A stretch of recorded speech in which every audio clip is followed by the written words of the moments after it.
Welcome to Out of the Box with Christine, the podcast for conscious folk. I am your host, Christine Blasdale. This program is intended to bring you a fresh perspective on this thing we call life. And in each and every episode, we're going to dive into the topics that matter most, with lively conversations on issues such as business, health, wealth, love, and transformational healing, all with the goal of creating a better world and becoming a happier human being. I will be your tour guide on this epic adventure, and as we embark on this journey, our ultimate goal is going to be one of transformation to our highest potential. And now, let's get out of the box.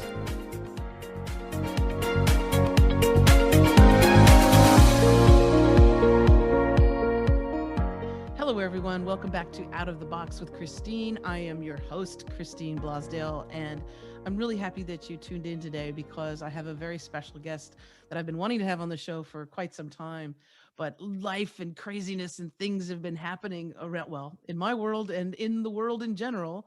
But I'm really happy to have on the show today Fiona Brown, who is a passionate woman with an eclectic mix of skills. She's very much like me in many respects because she's an expert in so many different things. And this is how she brings to her clients this beautiful variety of skill sets that she has. She is a professionally trained and experienced personal leadership and executive coach. She is also an Amazon best-selling author. I love that. I know we're going to talk about the book, we're going to talk about the chapter in the book. And she is also, of course, a public speaker and workshop facilitator. She is an NLP and matrix therapies master practitioner, a conscious hypnotherapist. I love that you're a hypnotherapist, a registered nurse, which my hat off to you for that, and also a Reiki master, which is like a Tootsie Roll rolled up with all of these goodies is what you are, Fiona Brown. I want to welcome you to Out of the Box with Christine and our wonderful listeners and viewers on YouTube. Thank you, Christine, and thanks everyone who are tuning in to listen to this great conversation that I know Christine and I are going to have today. And if you noticed an accent there, yes, Fiona is Australian and you're coming to us from New South Wales, which is exactly where I am. And normally I would say that we could try and do these shows together, but I like the whole screen thing. And I'm going to make the screen on the YouTube video nice and big so people can see your beautiful face. But thank you. Yeah. Thank you again for joining us. And we've got a lot to talk about today, but if you don't mind, that introduction, that was a lot. And that was a lot of amazing things that you've done over your lifetime. But why don't you tell our listeners a little bit how you got to the place where you're at today and working with people to improve their lives? How did you come about blending all of these different things together? In a nutshell, I have always been interested in people. I'm one of 9 children. I'm the second eldest. And so I grew up with lots of people around me, and we had quite the open door policy at home. The door was never locked. So we had people coming and going. And I got to see a whole lot of interactions, as a child growing up, especially with my mum and all of her friends and our extended family. So from early on, I had this great desire to sort of be around people. When I left school, and this is actually, there's a little bit of this in the chapter in the book, I left school having done my HSC. Didn't get a very good mark, but it's what I deserved because I chose to do things like going out dancing instead of studying. I left school not knowing what to do, and a friend of mine said to me, "Hey, Fiona, I got into nursing." And I was like, what am I going to do? She said, "Ring up and go for an interview." So I rang on Thursday, interviewed Friday, and started nursing on the Monday. That was the start of my 35-year nursing career. Wow. And it's generally how I roll with, seat of the moment, gut feelings and sensations. But then it wasn't until I was about 40, after I'd lost my parents, that I could feel a big change coming. So I drew a line in the sand, and from then on, actually Reiki was one of the first things I learned, and it was like opening this massive door, and all of these other modalities and things fell across my path. And I do them for 2 reasons. Firstly, because I love to learn. There is so much to learn about in the world and universe. And secondly, because I like being someone who can pay it forward. I learn it and I pay it forward to someone else. And so a lot of the work I do is not sort of doing for people, but teaching people how to create their own amazing lives. It's not about me. I'm just the conduit for the information. I love that. And that's what Out of the Box with the podcast show is about, is bringing really bringing master teachers and people who see outside of the box or live their lives outside of the box. And it's always my intention to make sure that the programs that I do help people in some way. And as we know, what's happening right now in the world is creating a great deal of, well, there's chaos, there's fear, there's anxiety, there's depression. The depression is off the charts, across the globe. And so that was my hope with this show too, as well, to give people some tools and maybe just some things to ponder and to think about as they go about their lives. And with people losing loved ones, people losing their jobs, people in a great deal of turmoil right now, I thought it would be wonderful to bring to them someone who can explain how we can, oh, pivot and change a bit of how we react to what's happening and take control back. And so I thought, you'd be the perfect person to talk about that. And I don't know, what are your takes? What are your takes right now? Are you feeling, because I know you're an empath and intuitive as well, but you're feeling, I'm sure, what I'm seeing and feeling as well. What are your takes on the world right now? There's two things that you brought up that I want to talk about. One of them is you mentioned the word react. Reacting comes from a place of I don't have control, so I need to act from a place of what's happening to me. And the more we react, the less we're able to act. So taking the focus not or taking the focus away from what is happening around you, and bringing it more to what is happening within you, and making the changes there, because that's the only change we can make. The other thing is that I am not denying in any way the chaos and despair that's happening around the world. But that's what the media are bringing to us because it's sensationalized. It, gets the ratings. What is not shared nearly enough is what we're not seeing, all this beautiful stories and the joys and the bringing together of people like this on the internet. Many more people are connecting through Zoom and all sorts of different online platforms than ever before. There are so many more positives, but unless we look at the positives, we're not seeing them. So sometimes it's about taking away that sort of broad angle view and bringing it in closer and looking at what is important, what is great, what is loving, and bringing more joy to the world. Oh, And I that's where agree. I agree focus. wholeheartedly. And as someone, I have a podcasting school and I train people on how to not only create a podcast show for for their passion, for a hobby, for a business, but also how to develop that YouTube channel to go with it. And I've noticed a huge surge, especially since COVID originally just started happening last year.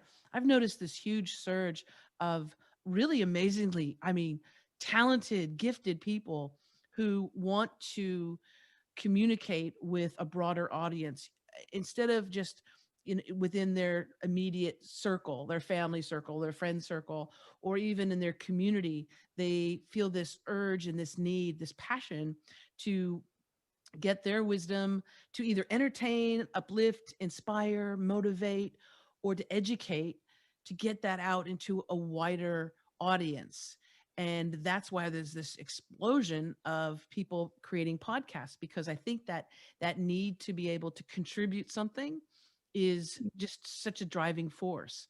And I know you've seen it as well, people, and especially women, becoming entrepreneurs for the first time because maybe those other sources of income have dried up and they've all of a sudden said, well, wait a second, I can do something on my own. I can add value to people's lives. You've seen it. I know you've seen it because you're involved with the Port Stevens Women in Business, and you've seen a huge surge in membership there as well. Absolutely. Yeah. I think that right now too, focusing in on our skills, and it might even just be something as simple as having the ability to communicate. Your one of your expertise and one of the things that you focus in on with your clients too is communication. And I think it's something that's not it's not taught in the schools. It should be though. But communication seems to be it's something that's really basic, and we understand the idea, the concept of it. But boy, as human beings, sometimes we have a difficult time with it. What are your thoughts on that? Yeah, absolutely. We're taught English at school or whatever language where, we speak. We're taught the words, but not necessarily how to put them together in meaningful ways. And we're taught to communicate from our head, but rarely are we taught how to communicate from our heart. And that's where our meaning comes from. Knowledge and intellect comes from our head, our intention and our values and all of those things that are much more important to communicate come from our heart. So it's Yes. learning that balance between the two. And it's in the breakdown of communication where the problems start, right? Yeah. It's in the breakdown. And what I find, what I'm witnessing, and in my own personal life as well as others, is the role of the ego. And the I don't even know how to really formulate it other than when we're in communication, the ego can sometimes rear its funky little head. I won't say ugly, but its funky little head. And it's that fight or flight mode, right? So we have a change in life, we have something happen, and it's it's easier to say that I'm a victim or I'm angry because we don't like change. As human beings, we don't like change, and so we can lash out at others, or we can have self-harming mechanisms, or things that will beat ourselves up as well.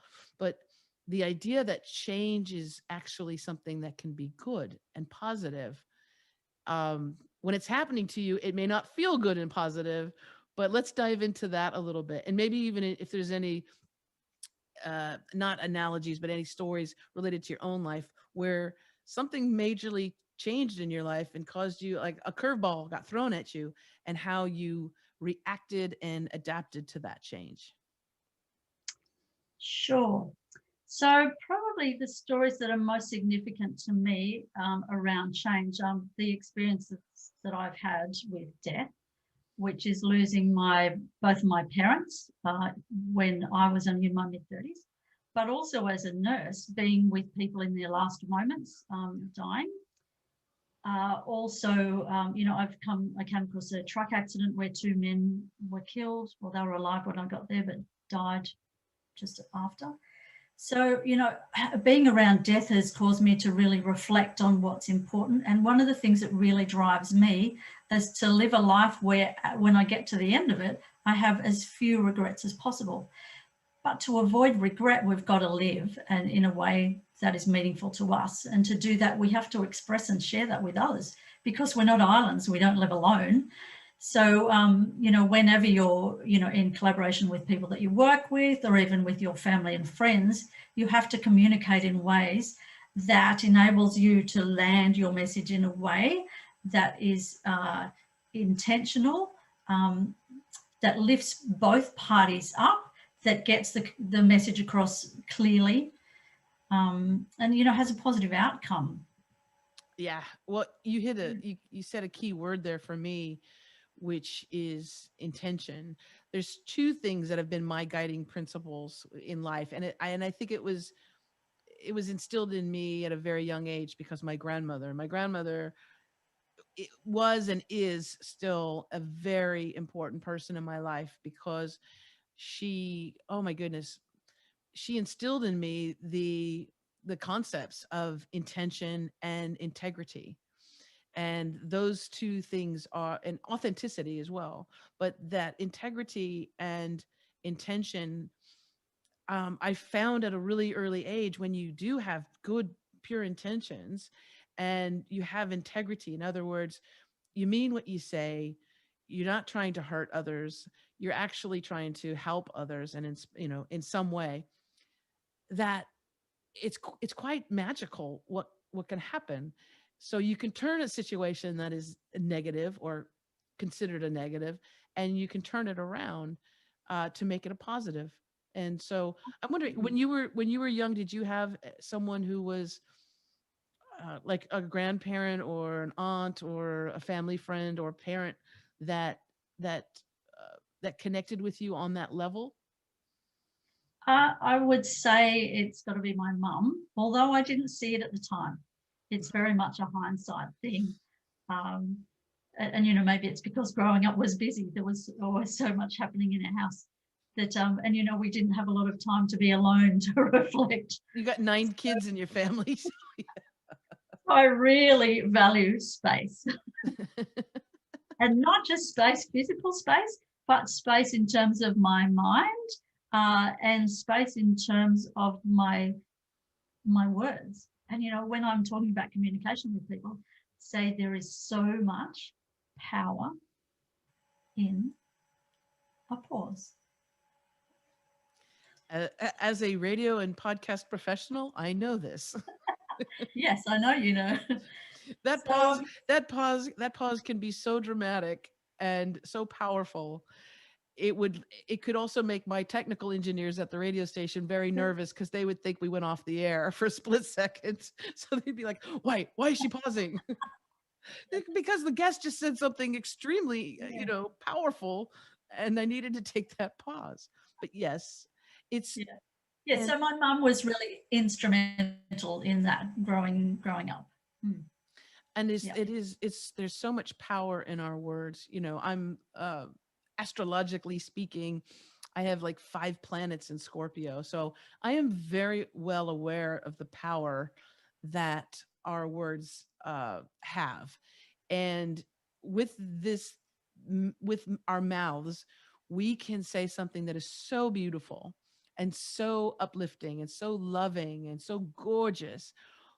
With that same mouth, we can say something that can really cut down someone or impact them, hurt them on a level that you can't take back. And so no, that's why I'm always, whenever life does throw a curveball, I am always very, very much aware of the words that I use uh, to to to make things better and to have a positive outcome, as opposed to lashing back or to saying something that can hurt someone, because our words yeah. are very powerful. Oh, extremely. The thing that's really important is finding that balance, because sometimes there are things that just need to be said, even though they might come across and land in a way that feels hurtful. So I myself teach and practice, when I need to say something that is a bit tough or hard, and even in my coaching, because I say I'll kick you up the butt if needed, but it's because I want the best out of someone. So I will, often say to someone, I'm about to say something that you might actually take the wrong way or you might feel hurt by, but know that I am doing it from my heart, from a place of love. And if I didn't give a damn, I wouldn't even be saying this. Oh, But it's that's because I good. do, That's because I good. do, Yes. because I do give a damn. I'm prepared to risk our relationship for your own benefit, because I know that in knowing this information, you'll be able to reflect on it and do something about it and achieve different results. Oh, that's a great parenting skill as well, that we could, you know, because I know people, parents, they're pulled in all these different directions, and sometimes we react, in a certain way, and we have to come from that place. Listen, I'm saying this because I love you. Yeah. I really love you. But having that ability to kind of slow it down, those words that we say, especially to people that are close to us, have such a strong impact. I know with the clients that I've worked with and family members, those those words that are told to us, especially when we're young. have such an impact because those become our stories. And so Yes. if we're told when we're really young, you're stupid, or you'll never amount to anything, or you're just like your mother, or a whole host of things, those stories, no matter how successful we may become later in life, those stories still play over and over in our subconscious mind, which is, as you know, being a hypnotherapist, the subconscious mind is really running the ship. And how Absolutely. I what I tell people, uh, parents, people in relationships, even people just at work, those words that you use are so powerful. There's a reason why they call it spelling. It's a spell, and it has so much power. um, Publicists know this, marketing gurus know this, the power of words. And so when we're communicating with people, I think it's extremely important to have that in mind. You may not have a gun or a knife, but you have something that can be equally as damaging as those words that you say, and the tone and the intention of how you say them, right? And the timing as well, Christine, because sometimes there are things that we need to say, but sometimes we need to just hang off for a little bit until it's the right time to say it, till someone might be able to accept those words in a way that's going to be more beneficial than not. Right. And also allow us to make that communication and not the ego. Yes. Yeah. Because the ego can say things that you later on will regret. And Yeah. you just say something out of anger or fear. Um, Mm. but we have a lot of entrepreneurs that listen to the show and watch the YouTube videos, and I always like to give uh, people that are in business or beginning business, or they own their own business, I love to give them some little bit of tips here and there to help them in different situations. And since you are an expert in communication, I was wondering if you have any beautiful gems that you can drop on our viewers and listeners on how to communicate, because this is something that I've dealt with, how to communicate what you do and how you can help people. What are some tips that you can offer us on how to have that clear message? The first thing I would say is don't come from the point of view of all your things that you can do, because that's your skill set and that's your learning and what you bring to the table. But what people connect with you for, or why they might want to buy your product or service, is what you can do for them. And sometimes we forget to actually share that with people. So even though I do those list of things, and I have friends who joke about, pulling out the scroll of all the list of things Fiona can do. I had Um, to use a lot of printer paper. so, but at the end of the day, if someone says, "What can you do for me?" I can say, "I can help you live a bloody good life." I like that. I And like and that that. and that's what I do. And if people aren't living that, they can say, "Oh, great, well, that's what I'm after." But if I said to someone, I'm an NLP practitioner and a conscious hypnotherapist, that might just go over their head. So you've got to speak in terms that people understand. Yeah. Exactly. And so the issue that a lot of people have that are extremely talented in many different aspects, as yourself and as I am, because again, yeah, I people say, what do you do? And I'm like, oh, what do I not do? um the problem is that we spread ourselves out and we're hoping to be everything to everybody, and Yes. that's impossible, really. And it dilutes that message. Would you say that, well, I love how you have it, that you help people have a bloody good life. And if they need you for something for business, they can pluck that aspect out of you. If they, for their health, um, for their relationships, they can pluck those little things out. For their addictions, I know how hypnotherapy is amazing for that, and mindset. But would you say, and I'm just now learning this, is there our souls, there's something that we are really meant to do, and maybe it is to have a broad spectrum of talents and gifts to share with others. But how do we, or maybe if you've done this, how do we tap into what our soul's passion is? Not what the mind or the ego wants, but what our true mission is, and our soul's passion. What are some things that you can recommend for people to find out what that is? So if I was doing it, for example, for myself, I would look at all the things that I do, and not just in business, but in, my relationships with other people. If I was to write next to each of the things that I do, why am I doing that?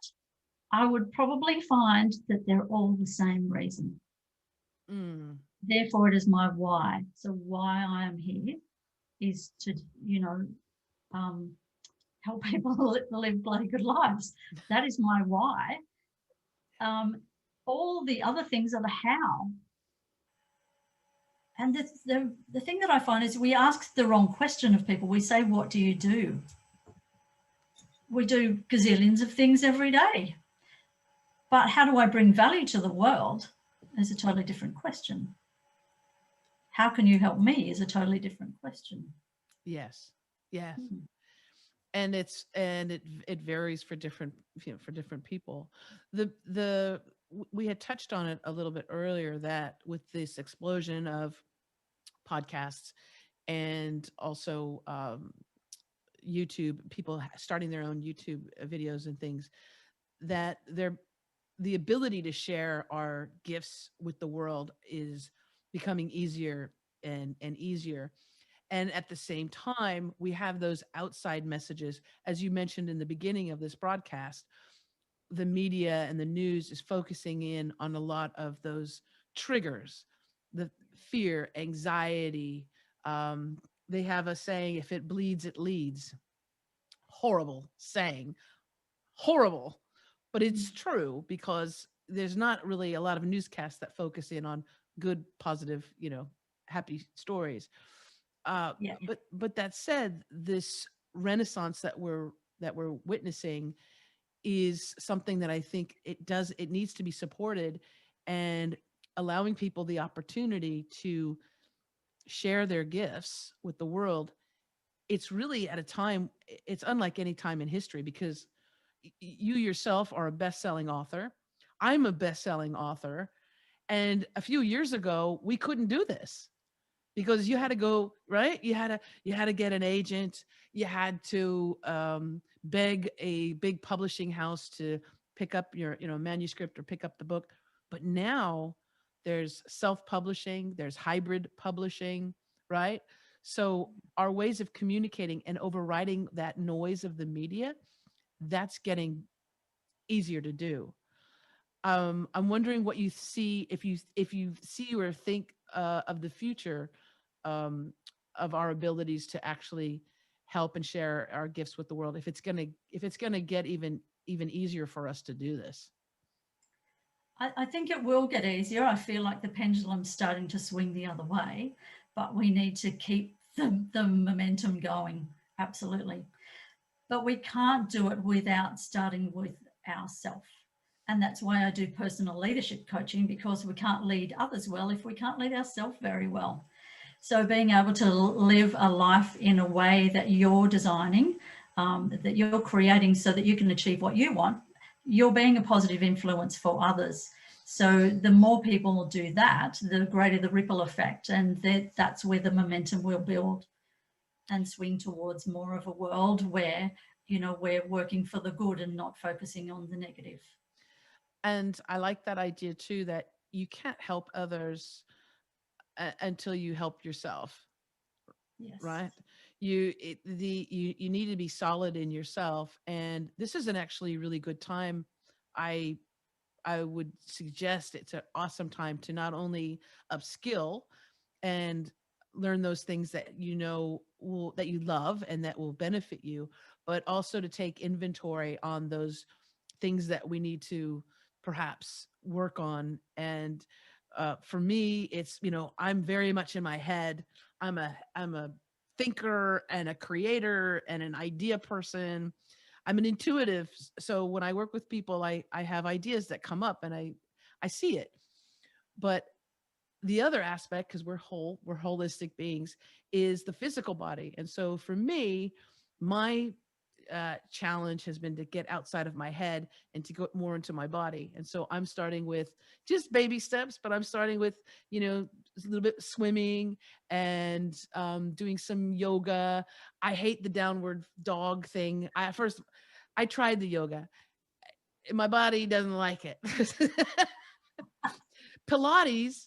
Now, Pilates, I got it. I think I'm doing good. But that downward facing dog thing, I don't. And every time they say it, I just want to smack that yoga instructor. Okay, now we're gonna go back into a downward facing dog. I'm like, didn't we just do that?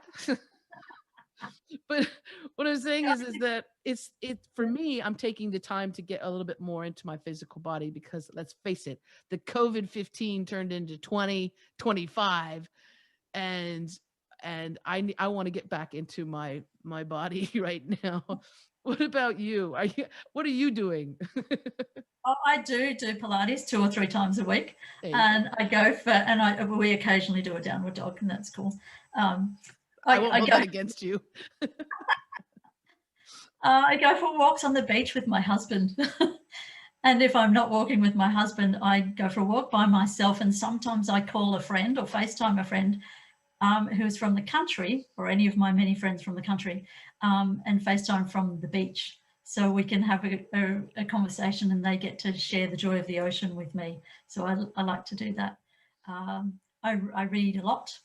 Uh, yeah, and I do random things that take my mind off work or day to day, media stuff. Actually, one of the main things I do is actually not watch any news at all. I let other people be my filter. That way, that I only hear what it is that I really need to hear, and the rest is just not even on my radar.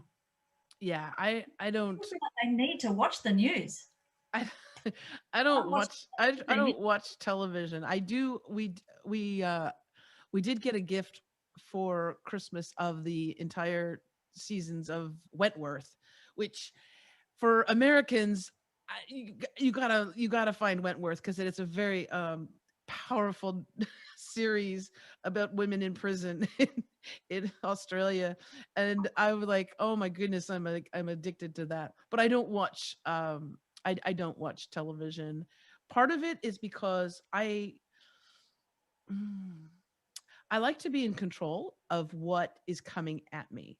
And so when I choose to watch something, let's say on Netflix or go to a movie or have a DVD, I'm choosing what I'm going to be exposed to. As we said, words are very powerful, but also images are extremely powerful. Oh, And very. when you have the words, when you have the sound and uh, the visuals, it can do a number on you. And so I'm very much aware of that, and subliminal marketing and subliminal messages. It's not a conspiracy. There's the advertising companies and agencies have known it for a very long time, how to manipulate us, how Yeah. to get you to buy those jeans, right? Or drink that diet soft drink. They're very clever. They've been doing it for a very long time to sell more products, really. So Yeah. I stay away from it because I don't want to be manipulated. Yeah. And my time is precious. Everyone's time is precious. So I'm going to choose what to do with my time. So to sit and watch some television shows that fill my head with nothing that's going to benefit my life is a total waste of time to me. I like the when we were talking about also doing things outside of. I highly recommend to because I have some clients that they're like, I need to just work. I need to just, get in this. I'm going to take as many classes as I can.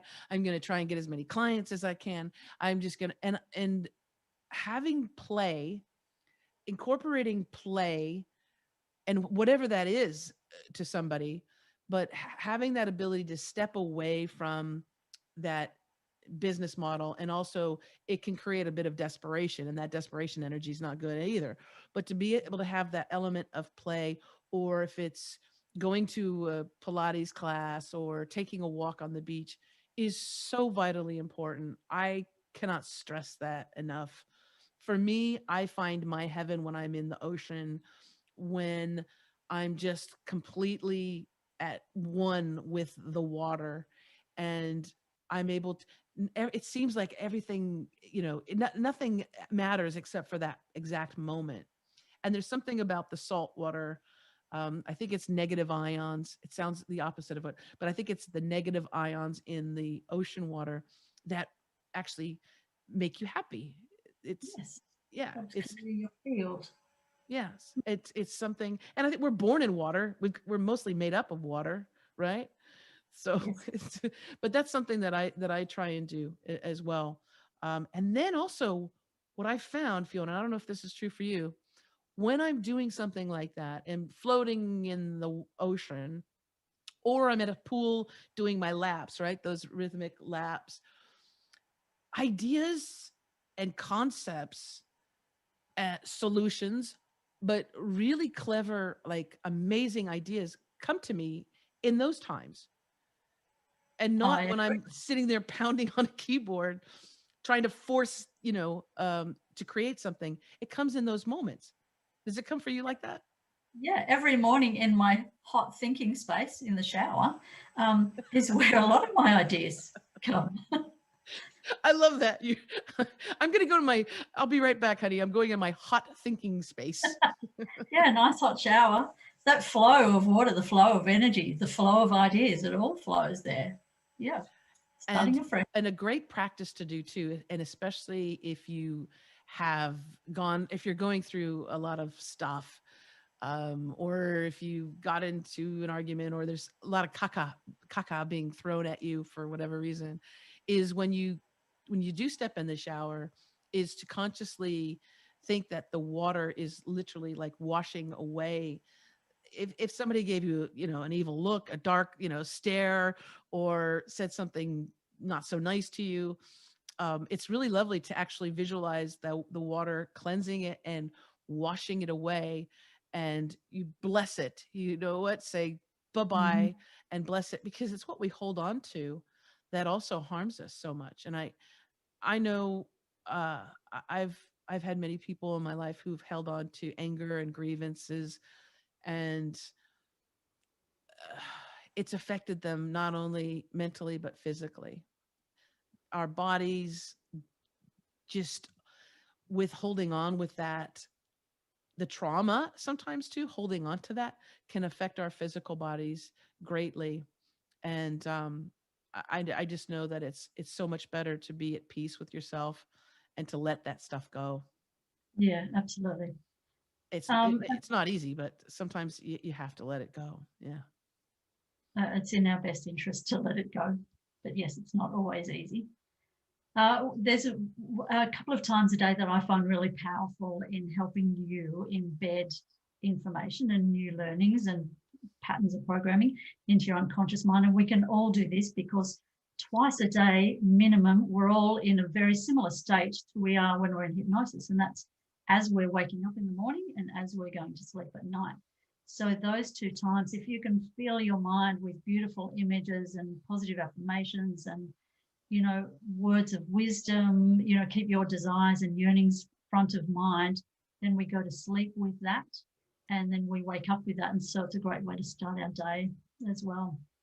And not to grab the phone and check the Facebooks and everything right away. Give yourself a couple moments when you wake up to plant your seeds of desire, right? And plant what you're going to be, um, looking forward to. Here's a little practice that I do, because well, I have my schedule, right? I have my list of, all the things that I've got to do, and times and people to meet, like this recording, Yeah. this show.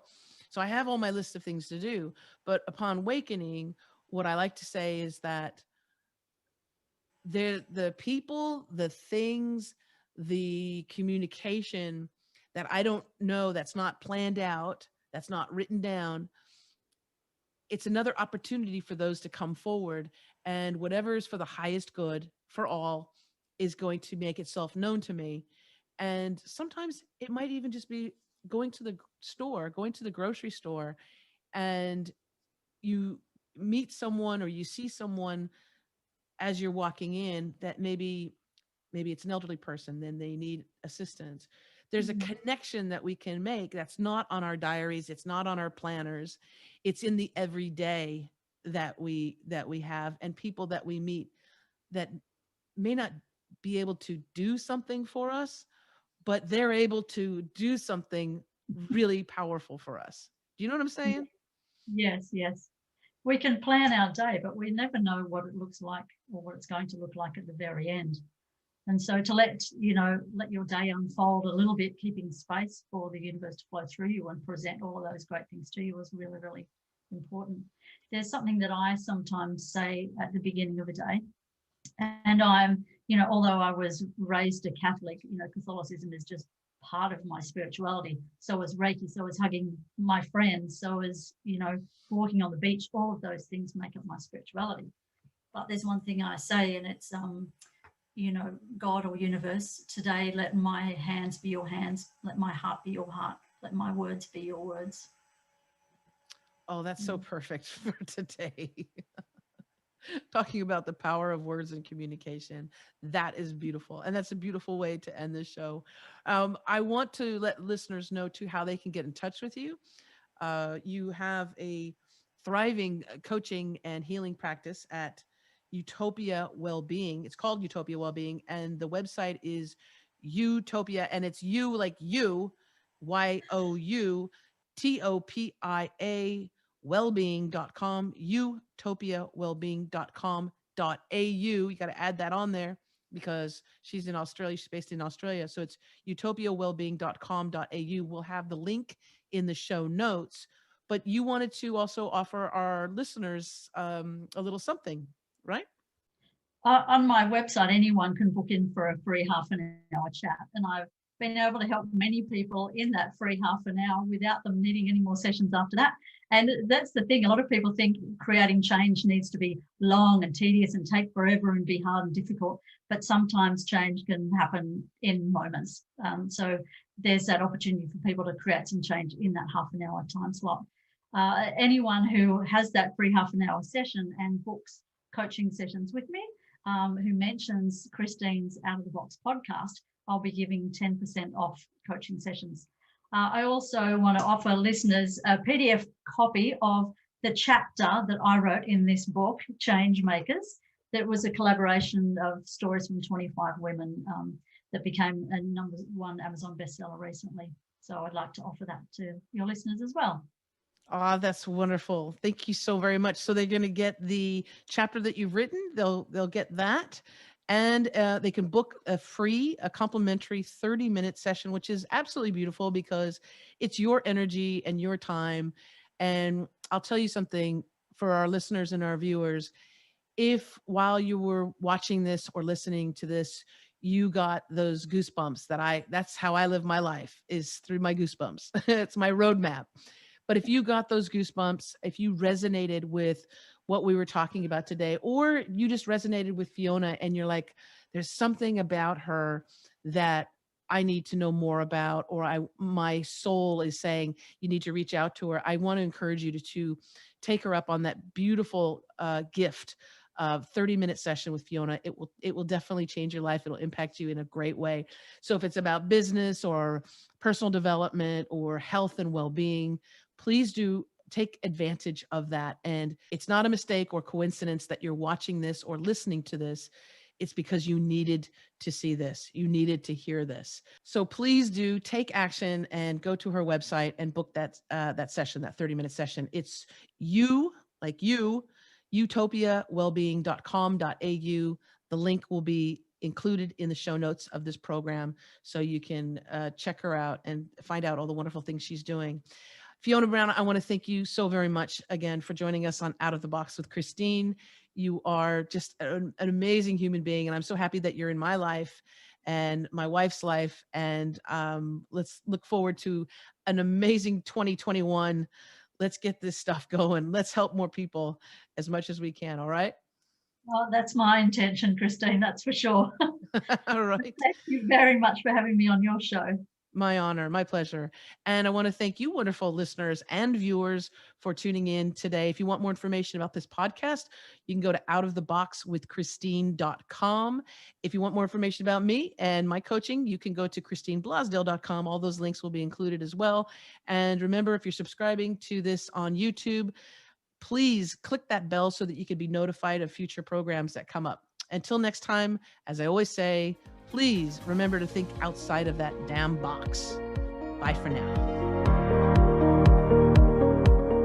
Well, that wraps up another edition of Out of the Box with Christine, the podcast for conscious folk, and it has been an absolute honor being with you today.